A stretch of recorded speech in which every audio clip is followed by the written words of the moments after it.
I'm sure by now you've heard of the keto diet. That's probably why you're here. In fact, you may be a little frustrated because it's not working for you. Well, there are 5 main reasons that could be happening, and we're going to go over all 5 right here, right now.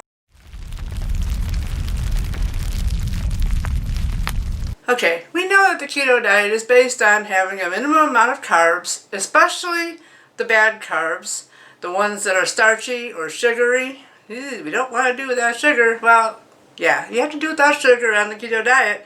If you're cheating, that's probably derailing you. But let's just say you're completely clean. You are really following the diet to a T.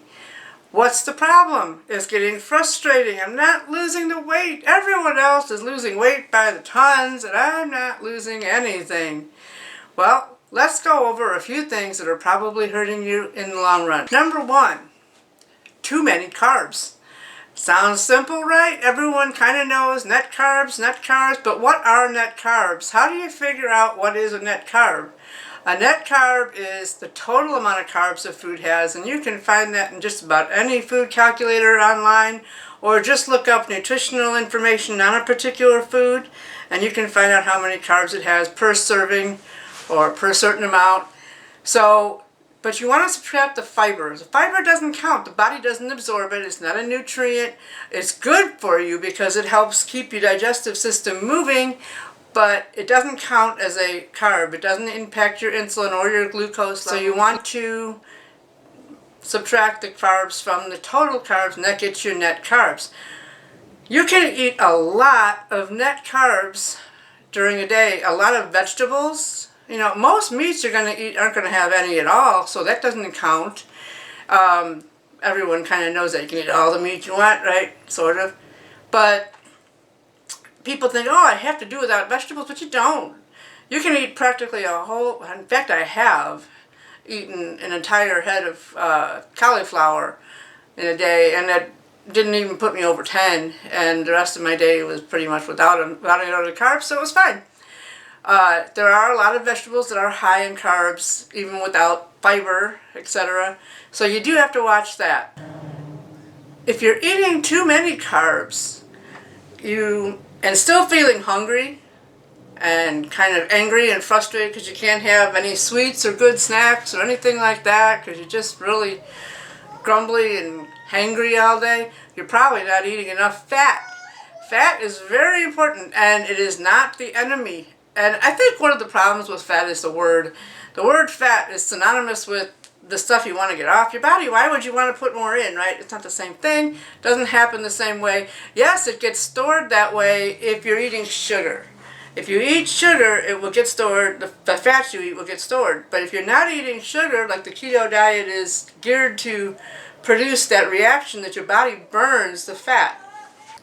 So eating a diet high in fat, like good healthy fats like avocados, avocado oil, olive oil, salmon, those kind of fats keeps you satiated, keeps you full. You really don't even think about food for the rest of the day. It's very helpful to eat a lot of fat like that.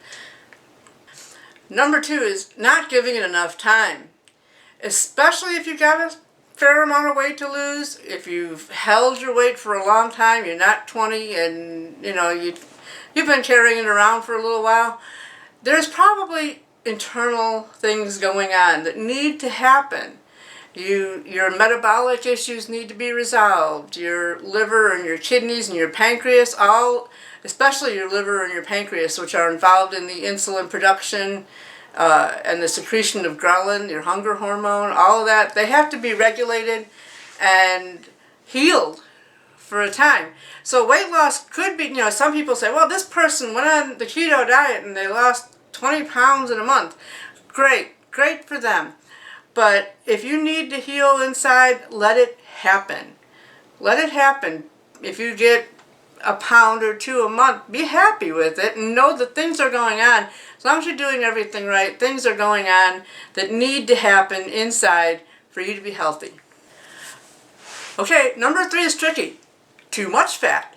Okay, wait a minute. You just said eat a lot of fat. And I did, especially in the first couple of weeks, maybe a month, while you're getting used to the keto diet, because your body hasn't learned to use fat as fuel. It's designed to do it. That's why we have fat stores, so that in times of need, or when there's a famine going on, or just, the middle of winter and there's no food around in the caveman days, people needed to be able to use their fat storage for fuel to live. So our bodies are designed to do that, but they're not used to it anymore.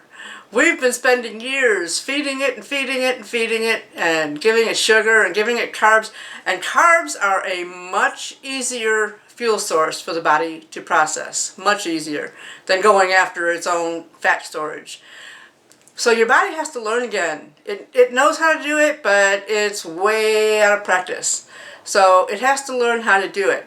So the first couple of weeks of keto, you need to eat a fairly high amount of fat to stay satiated, because your body's not really pulling fat from your body too much just yet.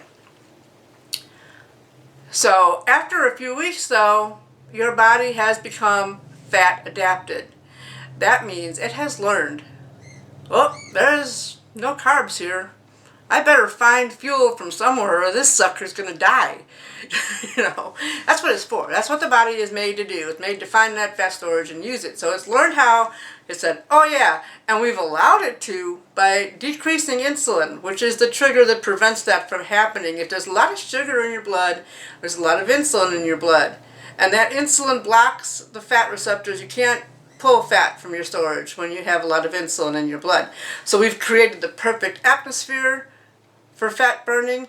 The body has learned to use the fuel again, so now it's using it, and you're still eating as much fat as you did in the first couple weeks. It's okay to still eat fat. It's part of the keto diet, but you might want to tone it down. Take a look at what your favorite food calculator, nutrition calculator, where you track your meals, if you do that, which you should. Take a look at what they say your average, especially Carb Manager, which is geared for the keto diet, what it says your fat level should be. Try to stay under that, maybe even 10, 20 grams under it if you can. Don't let yourself get ravenous or hungry. If you need it, you need it. But try to stay there or under all the time. Because what happens is, if you're just constantly shoveling in fat, you're giving your body fuel. So, does it need to go after your fat storage? Nope. Same as with carbs. It hasn't. Hey, thanks, thank you. Got all I need now, don't need you. Okay, so you're not using the fat storage if you're shoveling in fat constantly during the day. Number 4, you need sleep. And you need a lot of good, solid sleep. It's very important. When you don't get enough sleep, your body releases cortisol, which is the stress hormone. When there's a lot of stress hormone, cortisol, in your system, you are just too tense to lose weight. Your body is all clenched up, and it is in a fear factor mode. There's a lion chasing you. There's a famine going on. World War III broke out.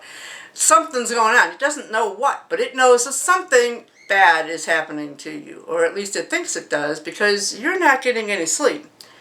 So 7 to 8 hours of sleep a night is a really good goal to reach for.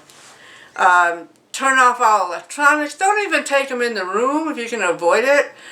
I know, I have a really hard time leaving my cell phone anywhere, but it's a good idea if you can manage to not bring your cell phone in with you, because there's even the little bit of emission of blue light from it can really disturb your sleep. Number 5, and the final one, you have too high of an expectation. You think that it's a magic solution to all your weight loss needs. All I gotta do is follow this diet plan and I'm gonna lose 20 pounds in a couple of weeks and no problem, I'm ready for the beach or wherever, It doesn't happen that way. What's great about the keto diet is, one, believe it or not, you never really feel hungry or starving or hunger pains or thinking about food constantly. The kind of things that sugar does to you, the keto diet stops. That's what makes it so good. It's something you can follow, something you can do. It's sustainable, something you can do for as long as you need to and should continue doing even once you get to your goal. Because let's face it, if you go back to eating the way you did before, that's one of the reasons people say, oh, this diet doesn't work, this diet doesn't work, this diet doesn't work. They got down to their goal weight, then they went back to eating Dunkin' Donuts every day. It's going to come back. So, but it is something that you can do for the long term. It's not hard to do. That's what makes it great. So don't worry about what so-and-so lost on the first couple of weeks or what so-and-so is losing every week and you're kind of plugging along. Keep at it. It'll work. Make sure you're eating the right amounts of food. Don't restrict your calories too much. There's a problem a lot of people have too. This is your bonus tip of the day, okay? The keto diet doesn't require massive calorie restriction. In fact, that's not good for you over time, especially if you have any kind of significant amount of weight to lose. If you restrict your calories constantly, your metabolism will slow down to match that. And then you got to restrict them more. It'll slow down more, and it's a vicious circle that just keeps going on. With the keto diet, you should, if your suggested calorie level is 1,800 calories a day, aim for 16. But you don't really have to go, you can even do 18 or whatever, just stay in that area because it's not about the calories. Of course, if you eat 4,000 calories, you're going to gain 10 pounds in a day. You're going to gain a lot. But stay reasonably close to where you should be so that your metabolism doesn't keep slowing down on you. And that's the great thing about the keto diet too, is you're not constantly restricting calories to the point where you're just eating an apple a day and that's all you get. Keep at it and you'll do great. If you want some more information like this, check out this video up here. You can check out my website below too, and I've got a great ebook on there that's full of keto recipes and it's free, so take a look.